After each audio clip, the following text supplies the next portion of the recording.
Greetings, activators and listeners. This is UNAM Radio and this is Activated Talks. I'm Martin Nafoka, and as we say, this month we are continuing with the discussion on human rights. And today we have a representative from the Office of the Ombudsman, Ms. Davids. How are you, Ms. Davids? Welcome. I'm very well, thank you, and thank you for having me.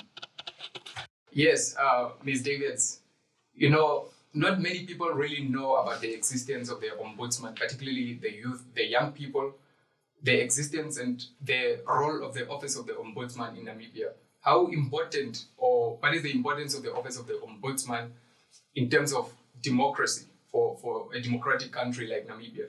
All right. The Office of the Ombudsman is a constitutional office that is set up in terms of the Chapter 10 of the Constitution of Namibia.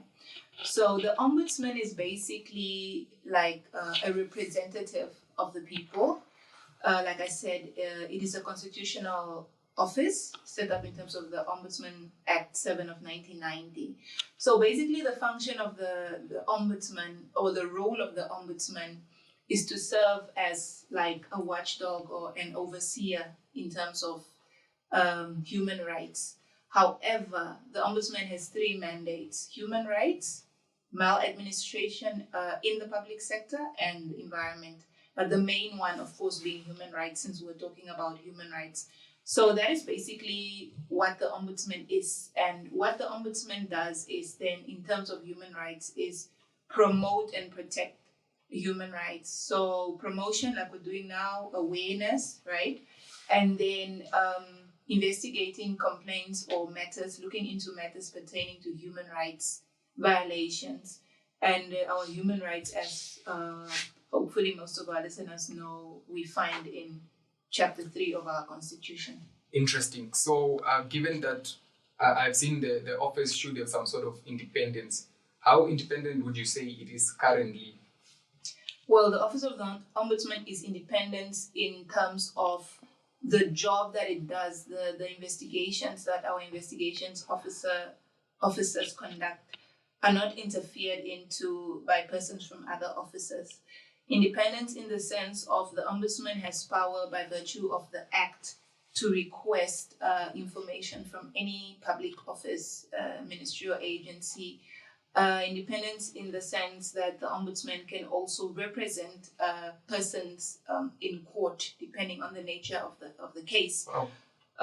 Where the discussion of independence coming with the Office of the Ombudsman, or the issue, the independence that then the office lacks, is not operational independence, just for clarity, it's administrative independence.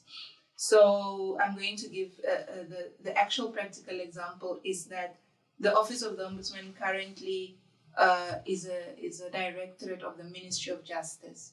So in that sense, there is no administrative independence to say that the office has its own human resources department, for example, or its own finance department. So it falls under the Ministry of Justice? It falls under the Ministry of Justice. So is it part of the judiciary? No. The judiciary is something totally different. All right.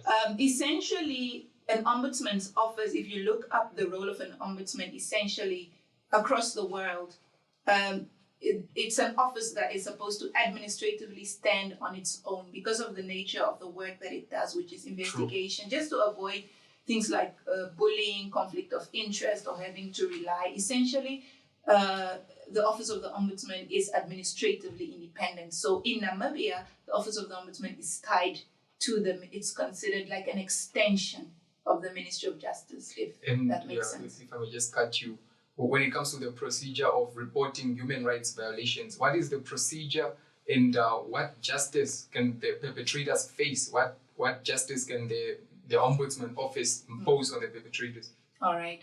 So in terms of the procedure, we have so many different ways in which people can lay complaints or open a case, bring a matter to the Ombudsman. You can visit any of our offices, regional offices, and do it face-to-face. You can do it online from our website. You can do it from our Facebook page. The officials will then look into the matter, investigate. And causes for redress, really, it depends. Every merit has its case. So, like I said, initially, the ombudsman can take matters to court. So, in that way, there is that, if we can call it justice in that way, depending on how that turns out. The ombudsman has also the power to recommend for something to be overturned. Say, for example, because one of our mandates is maladministration in the public sector. Say, for example, you work as a nurse and you are owed overtime. And it's not paid for a certain, it's not paid within the stipulated time, right?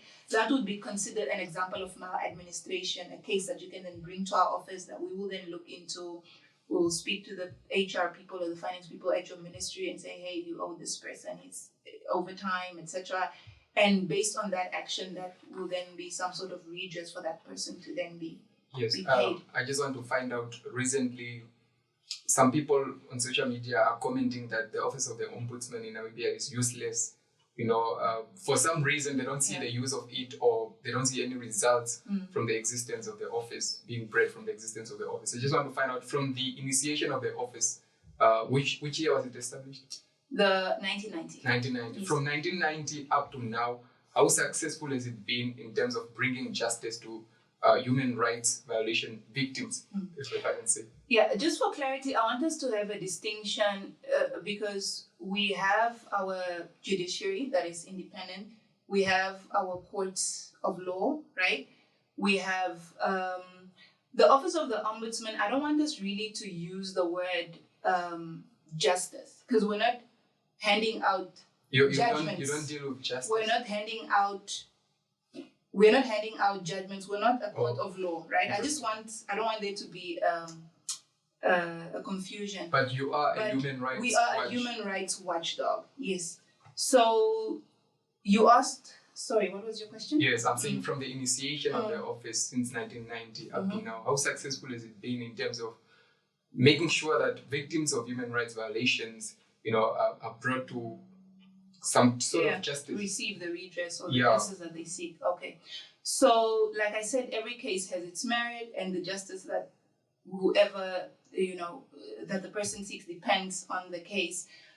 If you look at our annual reports that are available on our websites, we give examples of the work that we do and how we help people, and that could then be considered as justice.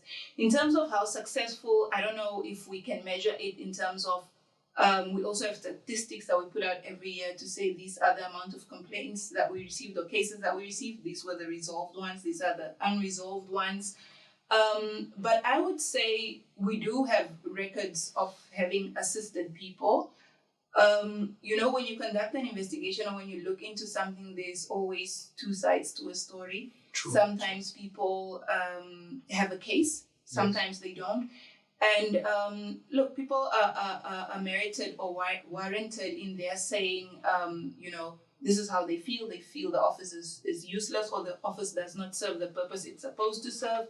And in most cases, it so happens, it's human nature that when you seek assistance from an institution and you don't get it, you are aggrieved. So you view it in a certain way. True. But I really just want to reiterate to the public that we don't want them to have a negative view of the office, because, like I said, there's a track record that shows examples of the type of work that we do, that shows the type of people that we can help or what we can do to actually help.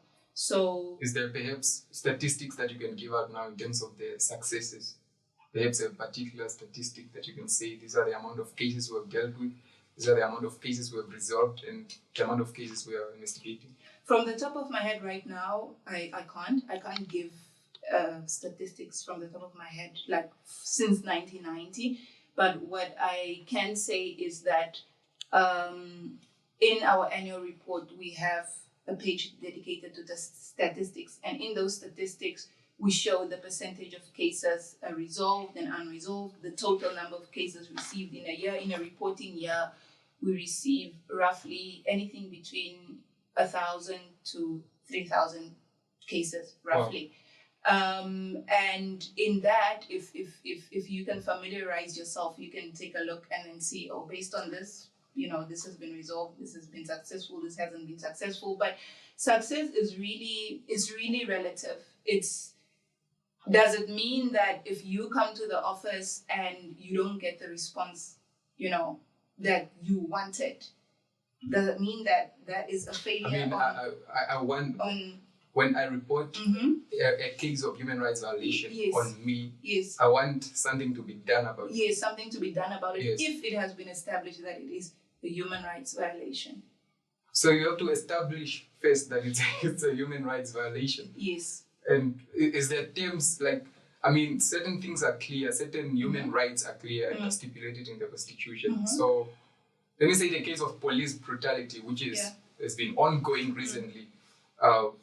I'm a victim of police brutality myself. There was a protest happening in March, on the 21st of March, youth unemployment.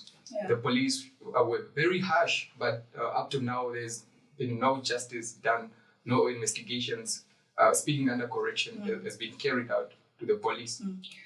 I'm glad that you bring up the issue of police brutality, which is something that we report on widely every year and that we investigate, we look into widely every year. I also just want to make the distinction that the Office of the Ombudsman does not, we have steps, right? We have your Namibian police. Let me start from the beginning. When we have laws, right, that are entrenched, the Constitution is a supreme law, right? True. So every other law that we have in the country should be fed by the Constitution, right? So when you break a law, for somebody to say that you are guilty of something, or you have committed a crime, or you have broken a law, it should speak to the Constitution. We're not just pulling laws out of the sky. So in regards of in terms of police detention, your places of detention being your police holding cells and your correctional facilities, which are in terrible conditions. Which are in they are in terrible conditions. Yes. And I don't see how that is really that is literally violation of human rights to live in such conditions. Yeah, so I'm getting there. So we visit the places of detention, and one of the things that come up there is police brutality or torture or violations of human rights in that instance. And what we have then established is that most of these things are committed by the wardens or the police officers, allegedly, because like I said, we can't, we need to detach emotions from things, right? Yes, this is brutality is when you're attacked or this and this and this is done to you, but things need to be proven, things need to be established, right? So we look into it, and then what we then do in that regard with, if you look into some of our annual reports, we have cases of victims that have then reported to us that, look, this is how they are treated, right, by the police in the holding cells or whatever the case may be. We take it up with the regional commander or station commander, whoever is in charge there, because essentially what happens is for them to get some sort of redress or some sort of assistance, they need to open a criminal case, right? The Ombudsman does not deal with criminal cases. They need to open a criminal case against the person that is the perpetrator and then seek some sort of redress. But then what happens in this case of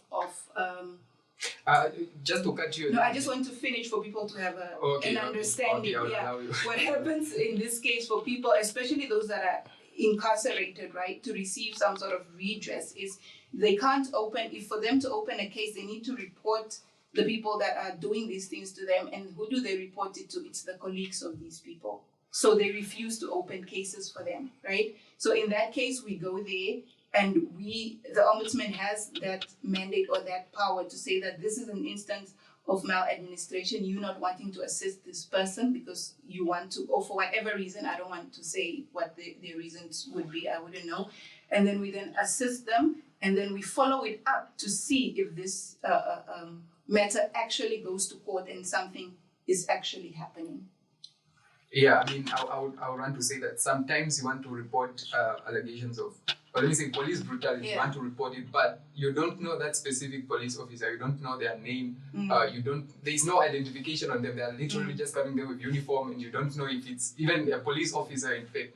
So perhaps there should be some form of identification. Police officers should get perhaps numbers on their uniform to identify them and to probably be able to report brutality, because they come in hot, they come in hard, and they come in angry.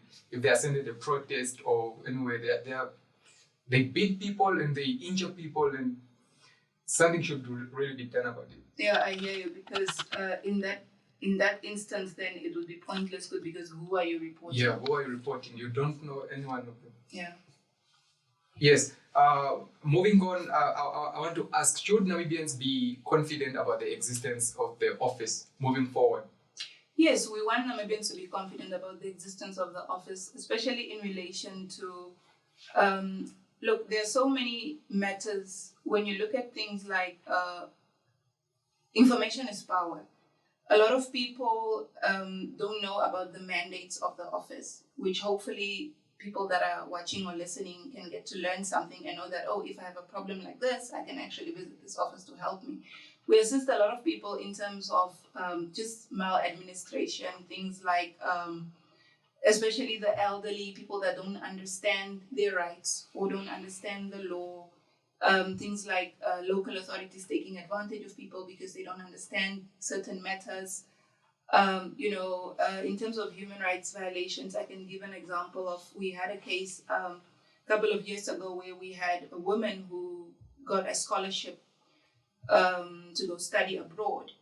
And then from the time that she received the scholarship to the time that she then had to go study, she fell pregnant. And her employer said they were going to revoke the scholarship. She can't go anymore because she was pregnant, right? So that, that was like a violation of her right to education, the right to her dignity as a human being, because are you now saying that because I'm pregnant, I don't deserve this opportunity? And she then approached the office, and we intervened, and the employer ended up giving her back the scholarship, and she had a baby and she went to study. Just an example, just for people out there to maybe wondering what, if it's a human right, what violation, what is considered a human right violation? Because yes, chapter 3, talks of the fundamental human rights, but they're very general, right? They're not, there's, your right to. So there's that setback in terms of reporting these issues. There's the setback that what is considered a human right should be identified first. Yeah, I think we can do better in terms, not really identified, they're identified, but maybe more specified. But it's also really a two-edged sword, because then where do you draw the line? Where do you stop now when you start specifying, right? What do you include and what do you not?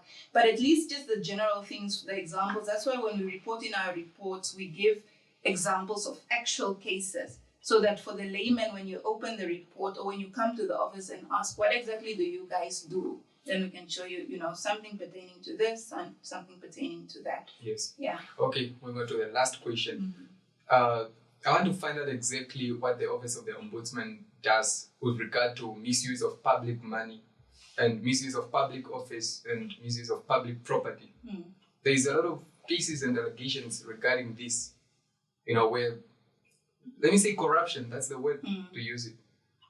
And this is a human rights violation, because if you look at the amount of children in the country who are going hungry, the government schools are not in place, they are falling apart. Look at hostels, while the money that was supposed to actually renovate these properties or feed the children is being misused or is being taken up by public servants for their own personal benefit and gains. So what does the office do with regards to this? Okay, so in terms of misuse, in terms of misappropriation and corruption, the mandate of, before the ACC was established, the mandate of corruption fell under the Office of the Ombudsman. The Ombudsman investigated issues pertaining to corruption. Interesting. But since I speak under correction, but I think it's 2004 or so when ACC was established. I speak under correction. Then all matters pertaining to corruption then sort of, they're no longer under the mandate of the Ombudsman. The Ombudsman does not investigate corruption. The Ombudsman investigates maladministration, right?